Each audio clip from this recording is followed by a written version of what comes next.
Alright, we got a guy out here that's got a bunch of cars for sale. Now, these cars that I'm talking about, these aren't like cars that, these aren't cars that like you can drive, for instance. You can't drive them. They need complete, total restoration. Most of them are rotted out rust buckets. There's a couple 2-doors there. There's a couple 4-doors. There's some trucks. Okay, it's just basically a yard full of scrap iron. But this is a good example of, you used to be able to buy these old junk cars, you might say, for pennies on the dollar, a couple $100, maybe, maximum $1,000 a piece. But we're going to see what this guy wants for his cars, and I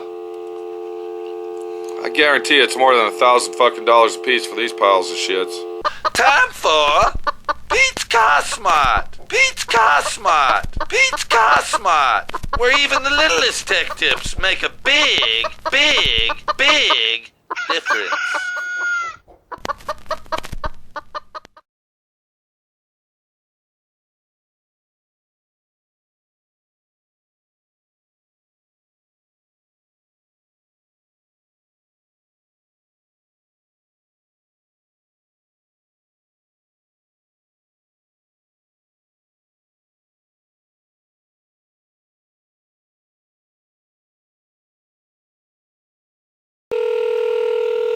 Hello?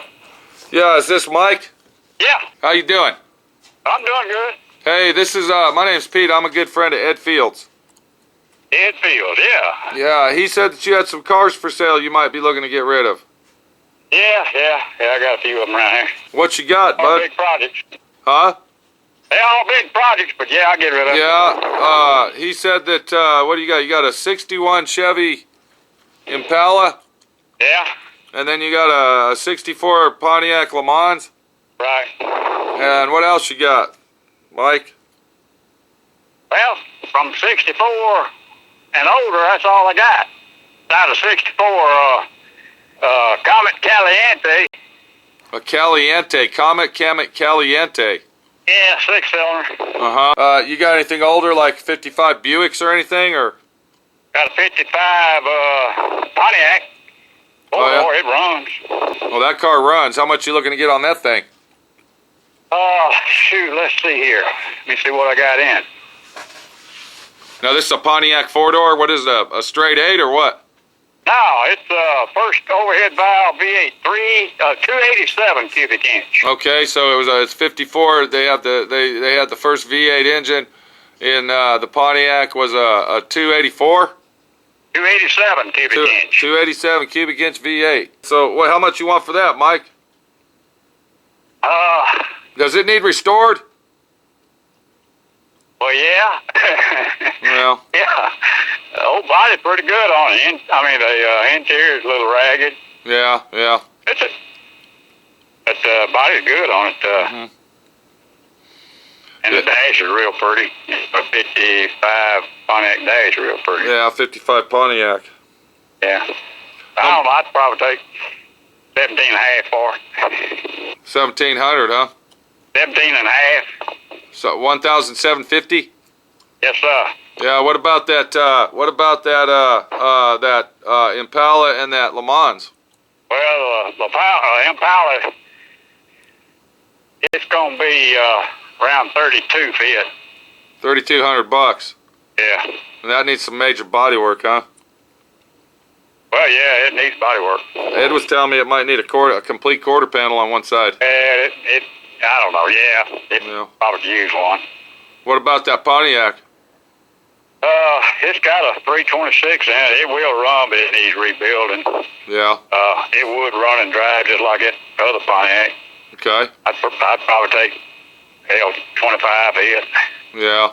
Now, does that have good interior in it and all that, or? No, these are builders.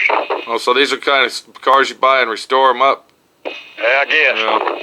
How about rust, dude? Being in Louisiana, Yeah, that ain't too bad.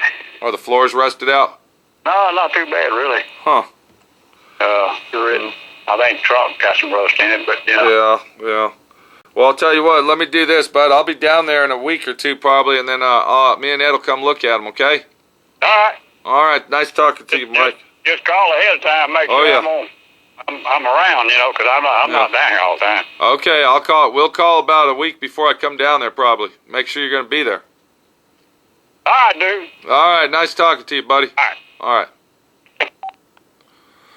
Okay, that guy there was actually pretty nice to us. He was actually pretty, straightforward with his prices. And what I'm trying to say is, anybody out there that's looking to buy these old fucking cars like this, the first thing most people say is, "What's your offer?" And then when you give them an offer, they pretty much treat you like shit because they come back and say, "Oh no, that car's worth a lot more than that. Are you crazy? You fucking crazy?" So I don't even like giving offers, but Mike here, he was actually pretty nice and he was straightforward and gave us straight shot prices for what the fuck he had. But let me ask you this, by looking at these pictures here, do you really think the cars are worth that much? I mean, we're talking a 61 Impala that needs complete total restoration for $3,500 plus. We're talking about a 64 Pontiac two-door hardtop that needs complete full off-frame, probably body restoration for whatever he said, $2,500 or whatever. My opinion, no, they're not worth it. They're not worth it because by the time you spend all this fucking money that it takes to completely restore these cars, you can get online on several different websites and buy 2 or 3 of them. Now, if you were going to buy these cars to do what I do, make car furniture out of them, would it be worth it? No, it wouldn't. Because you're spending way too much money for the vehicle to get what it is. I mean, you know, the 61 Impala needs a full quarter panel on it. The tail lights are missing, the headlights are missing, the glass is cracked and shattered, and, you know, by the time you got done with that, you'd have $50,000, $60,000, maybe more than that in the fucking car to even fucking consider fucking building that car. The Pontiac Le Mans, it's a 64. 66 through 66, 7 were the most popular Pontiac Le Mans slash GTOs, you might say. But the 64, that being a two-door, if it didn't have a lot of rust in it and it was a full 100% complete car, that would probably be worth $2,500. But the situation is you would have to put probably $25,000 to $50,000 in it to really make it the car that it should be. And then, you know, balance it out and see how much they're going for this, that, and the other. But the thing is, you know, buying these old fucking cars, you used to be able to go out there and say, "Hey, I got $500. Yeah, sure, no problem." But then what happened is you get these fucking TV shows, you get these fake reality TV shows, and I'm going to throw one name in there particular, Barrett Jackson. Barrett Jackson Car Auction. I used to go out there every fucking year. I used to go out there every year to sell car furniture and metal art. I used to buy a commercial booth, a 10 by 10, now that's 10 feet by 10 feet, would cost me $1,000 when I first started. The last time that I went out there, it was $1,850 for a 10 by 10 square outside commercial booth for me to sell my stuff. Now, I used to make pretty good money out there, that's why I kept going out there. But when they jacked it up to $1,800, I said, fuck no. But anyway, back to the story of Barrett Jackson. You see these cars going for millions of dollars. You see these cars going for hundreds and thousands of dollars. All right? It's the Hollywood fucking lights shine on them. It's the cars being put on TV. And half these fucking cars that they sell there are fucking junk. And if you are a ritual Barrett Jackson auction guy that watches this shit throughout the year, or you might even be the guy that goes out there like my friend Pete did, all right, you will notice that half or more of these cars that go through that auction are the exact same fucking cars that go through there every year. Now, that's one example. There's other television shows on TV. I don't want to go into all that. Who gives a rat fuck? But from all the publicity that has been put out there on TV about these old cars that they're finding them in fields and in junkyards and all this other shit, and they're paying, you know, extreme, outrageous fucking price for them, has jacked the price up that Mr. Blue Collar America like you and me can't even afford to buy a pile of shit anymore. Plain and simple. So what happens is these people that got these cars, they think that these fucking things are worth gold. They think they're worth gold because of Barrett Jackson and all these other idiot fucking car shows. And they think, well, if he can get $1 million for that car, I can sell this for at least $4,000. Do you see what I'm trying to tell you? So, buying the cars like I used to buy them 10 years ago, it ain't fucking happening. I used to give an average between $500 and $1,200 for one of these cars. $1,200 being a car that is pretty much 100% complete and in pretty damn good fucking shape. $500 being a rotted out rust bucket, and I would have had to buy parts to complete what I was going to do with it. But, if you're out buying cars and they say make an offer, don't fucking do it.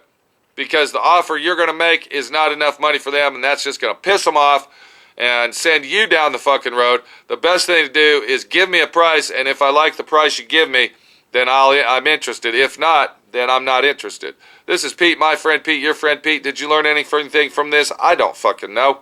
I don't know. But we did learn one thing. Rust is going up in price. We'll see you later. Take it easy.